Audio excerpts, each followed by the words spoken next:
know that we have a lot of people in our churches who they're looking for a connection with our kids, and our doors are open. So I think one of the biggest things I would want, and I say this to all of our churches and our temples and all of our faith-based organizations, that Richardson ISD wants to partner. We're very open because we know that there's a lot of love that we're going to find through your doors.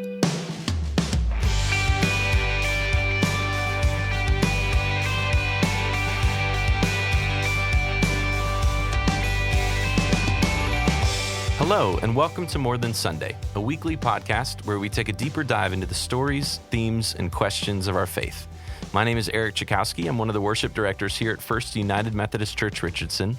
And with me every week is one of our associate pastors, Josh Fitzpatrick. Hey, Eric, it's good to be here. Today is a good day. I'm really excited about the topic today, particularly because I've had some teachers in my life that have really impacted and shaped the way that I think and live.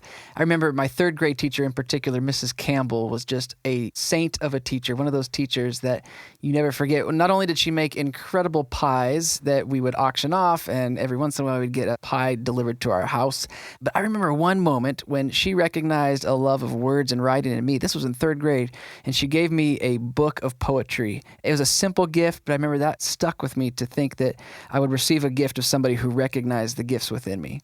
Josh and I were talking earlier about teachers that have made impacts in our lives, and I was having a hard time even narrowing down to one teacher or one story. I had so many teachers, and many of them music teachers or art teachers, that were so impactful in my life that I actually went into college to get a degree in music education and did my student teaching, and really have a huge passion for mentoring and teaching still to this day, even though my career hasn't sort of led that direction. And so I truly believe that teachers have potentially the ability to be some of the greatest impactors on kids' lives, not only teaching them the important things, reading, writing, arithmetic, but also things about moral character and things about right and wrong, and really impacting them in incredible positive ways in their lives. So we have a huge heart for education here at the church, and for that reason, we are one of many houses of worship all over Richardson that has connected with our school district here at Richardson Independent School District.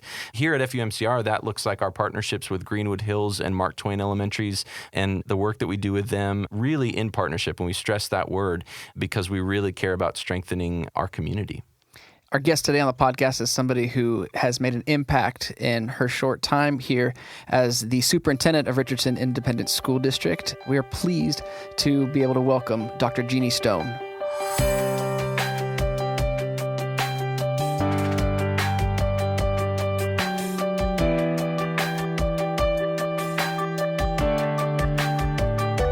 Today on the More Than Sunday podcast, we have the privilege of having an amazing guest, the superintendent of Richardson Independent School District, Dr. Jeannie Stone. Dr. Stone, it's great to have you today. Thank you for having me. It's great to be here.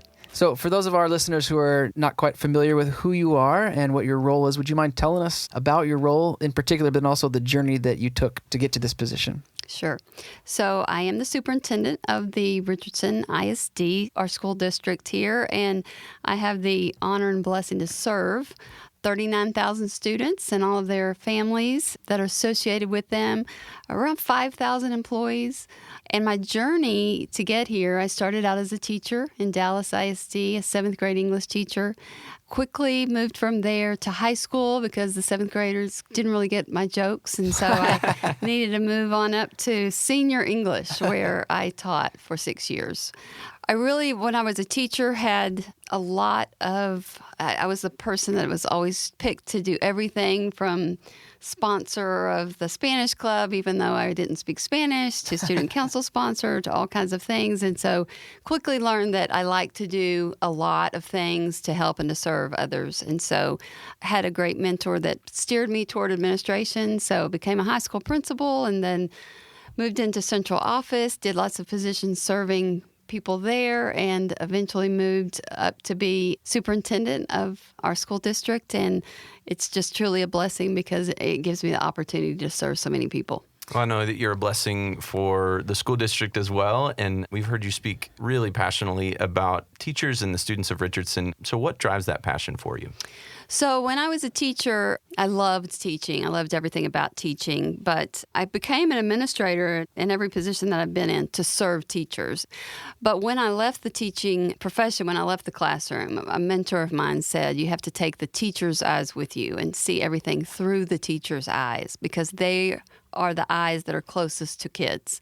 And so if there's anything about my role now is it's a real passion to really continue to see things through the teacher's eyes and to support teachers because they have such difficult jobs. And so I love everything about school. I love everything about education and teaching. And more than anything, I love kids. That's my passion for sure.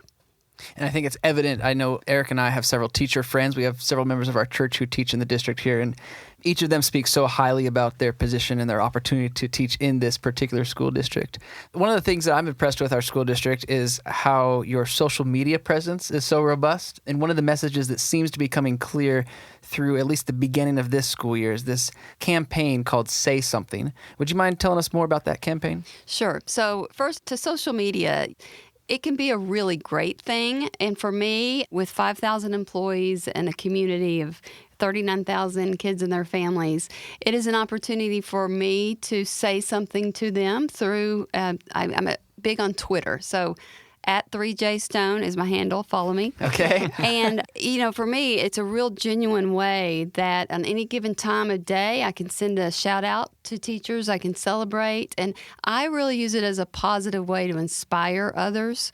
So you're always going to find it to be a positive voice that's coming through.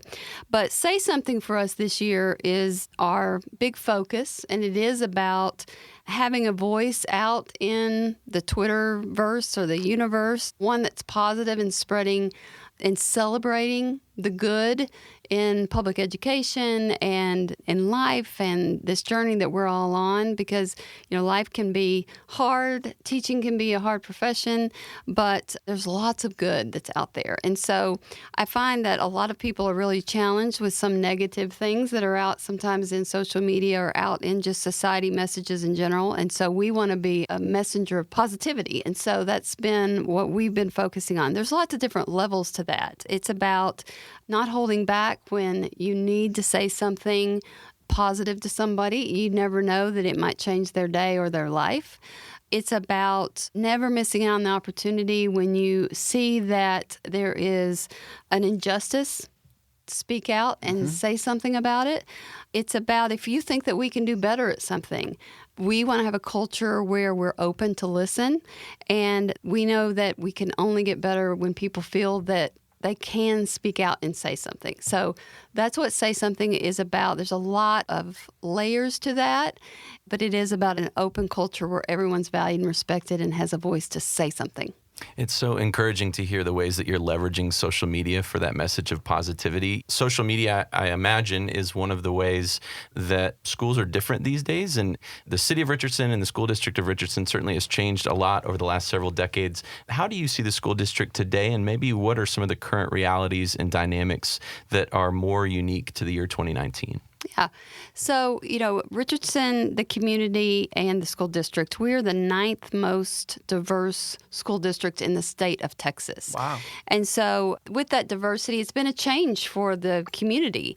We see it as such a wonderful opportunity for students to be with us because they get to experience real world.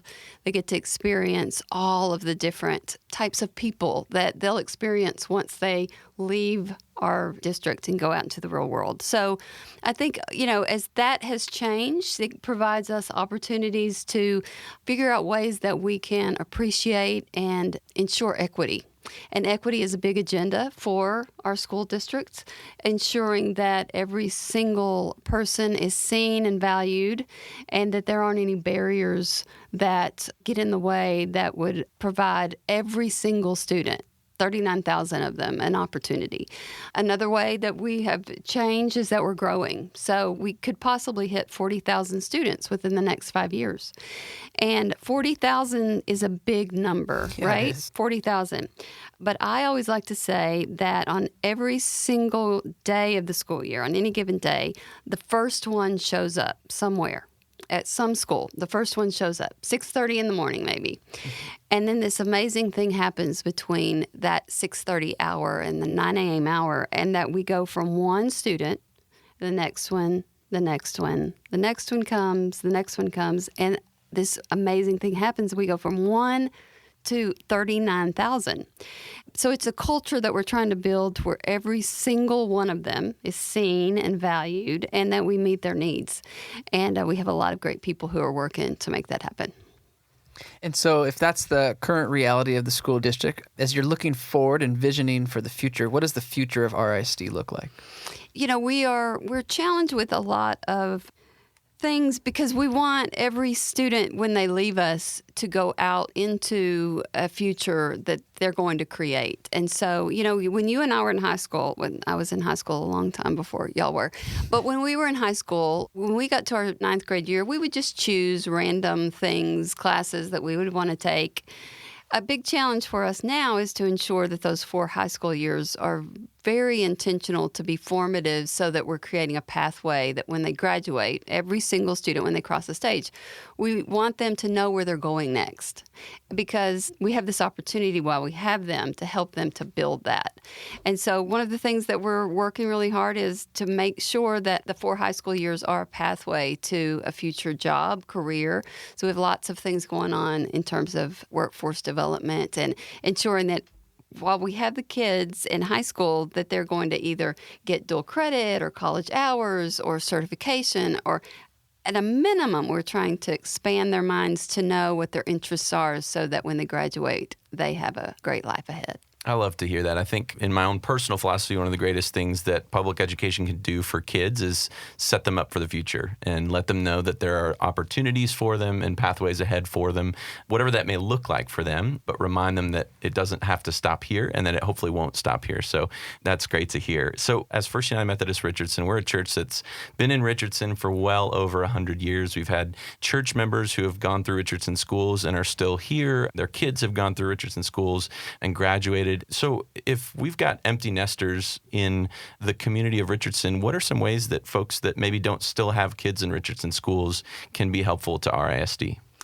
So, you know, with 39,000 kids and with the fact that we have a majority of them who are economically disadvantaged, a lot of our kids don't have what you and I maybe grew up with in terms of parents who can be involved in school. And so we have a lot of kids in poverty in our community. And so one of the things that we are really focusing in on with that equity agenda is making sure that every student has an adult, a caring adult in their lives that can help them. Maybe it's just to be read to or mentored or to get exposure of what they do as a career. And so again, with 39,000 kids, it's hard sometimes to have that one-on-one match. And so we love partnering with businesses. We love partnering with our faith-based organizations to ensure that kids have that adult connection. I know that we have a lot of people in our churches who they're looking for a connection with our kids, and our doors are open. So I think one of the biggest things I would want, and I say this to all of our churches and our temples and all of our faith-based organizations, that Richardson ISD wants to partner. We're very open because we know that there's a lot of love that we're going to find through your doors. Now, you were recently recognized as the Superintendent of the Year of 2019 by the Texas PTA. That's a big deal. That's a big honor. It's not just from your colleagues, but this is an award given to you by your constituents and the people that you serve. Why do you think that the role of the PTA in school districts is so important? PTA is so important because if you think about it, it's Parents Teachers Association. And so you and I, all of us, all of your listeners, everyone, every single one that we're ever going to meet was affected by parents and teachers. And so to have an association that works so hard to advocate for kids, I mean, that's their whole reason that they're in existence. And so their passions align with mine because they're just wanting great things for public education. And that's what my entire life has been about as well. So to have this organization to recognize my work, it's just been one of the greatest honors of my career that the PTA would be the organization that would name me Superintendent of the Year. Would you mind telling us a little bit about your philosophy of leadership and how that shapes the way that you lead our district? So, when I left the classroom and I moved into a central office position, and then I moved in finally to a superintendent's position, one might think that being superintendent puts me at the top of the organization. So they might think I'm the CEO or they puts me at the top. But if you think about it that way, then that means that I'm at the top and then everyone is below me. And that would mean that teachers might be considered to be at the bottom. So I like to think about it as being flipped. And I'm at the very bottom. And central office, I get to support them. And then they're in between me and the campuses and the teachers with students at the top. That's definitely a culture. It's a culture shift for some people who think that if you are in a position and then you get a promotion, you move up and up and up. So you have to flip it. And so we promote that, and a lot of people are buying into that and knowing that if you leave the classroom, that means that you have this opportunity to move down into a greater level of service with more people that you're lifting up. Because if you're at the very top, then that means you're looking down at people, and that's no way to lead. And so it's just kind of a flip of the paradigm of leadership, and everybody between me and the teachers and the students, we're there to serve. I love that philosophy, and that's one of the things we talk a lot about in the church is servant leadership. And that's effectively, I think, what you're saying is that you're at the bottom, you're there in sort of a servant's role, and that you're putting the students as the top priority, and everyone else is there to prop them up, to lift them up, and to support them. And I think that's certainly one of the reasons that folks are really excited about your leadership in the district. So thank you for sharing that. So some of our listeners may or may not be aware that the district is in the middle of transitioning the way that it elects its school board members. Would you mind giving us a little context for that and telling us a little bit about the change? Yeah, sure. So again, can't put enough value on our school board members. They are elected by the community and they serve just because they also, like I do, and so many do, believe in public education. But this transition to single-member districts is really something that's going to be great for that equity agenda that we have, because we have 7 board members who represent the community, but it's sometimes difficult to find someone who's representing every single area of the districts. So this opportunity takes our district and it turns our 7 members who currently serve at large, so they serve the whole district, but it puts them into districts where they represent the whole district so it takes the whole district, divides it into 5 districts. We'll have 5 members that will represent those 5 distributed districts across the entire area. And then we'll also then still have 2 members that will serve at large. And so this just really ensures that every single area of the district has a representative who lives in that community. One of our big beliefs is that we believe in neighborhood schools. We believe that we want kids to be able to go to school close to where they live and to live and play with kids in their neighborhood. And so this is really another extension of this, that each one of those neighborhoods would have a representative voice at the table representing their best interests. So we believe it's a great thing. The board is very much in support of this decision, and we think this is just a great thing for equity for our district. And so for clarity's sake, just for my own understanding, currently all 7 board members are at-large members. So theoretically, they could all live in one section of the city of Richardson. But what this move does is it ensures that there's going to be a board member for each of at least the 5 districts. Right. And so then 2 will took be the whole at-large. district and divided into 5 districts, and each district will have a representative Local board rep. member. Yeah, Yep, gotcha. a So local- then it also kind of goes to support your all students, all 39,000 students being seen. Well, Right. now every district will be seen and have a voice That's exactly in the right. conversation as well. That's I love exactly that. right. Well, we have one question that we ask every podcast guest, and that is this. At this point in your life, what is one thing you wish someone would have told you? Yeah, I think it would be, and I've kind of learned this, but I wish someone would have told me this a long time ago, and that's just to be yourself. Just to be authentic and real and not be afraid to be vulnerable, because I found that in doing so, that allows me to get a quicker, faster connection with people. And I think for a lot of people, they don't ever learn that. And so I wish I would have learned that a long time ago, but now that is definitely the way that I try to live every day is just to realize that it's all about connections, and I can make a faster, better, stronger, deeper connection with people when I'm just real and when I am myself. Well, in addition to all of the work that you're doing in the education system, that is a great lesson for all of us to take with us today. Dr. Stone, it's been an honor to have you on our podcast. We appreciate your time and your conversation, your wisdom. Thanks so much for being with us today. Thank you for all y'all do.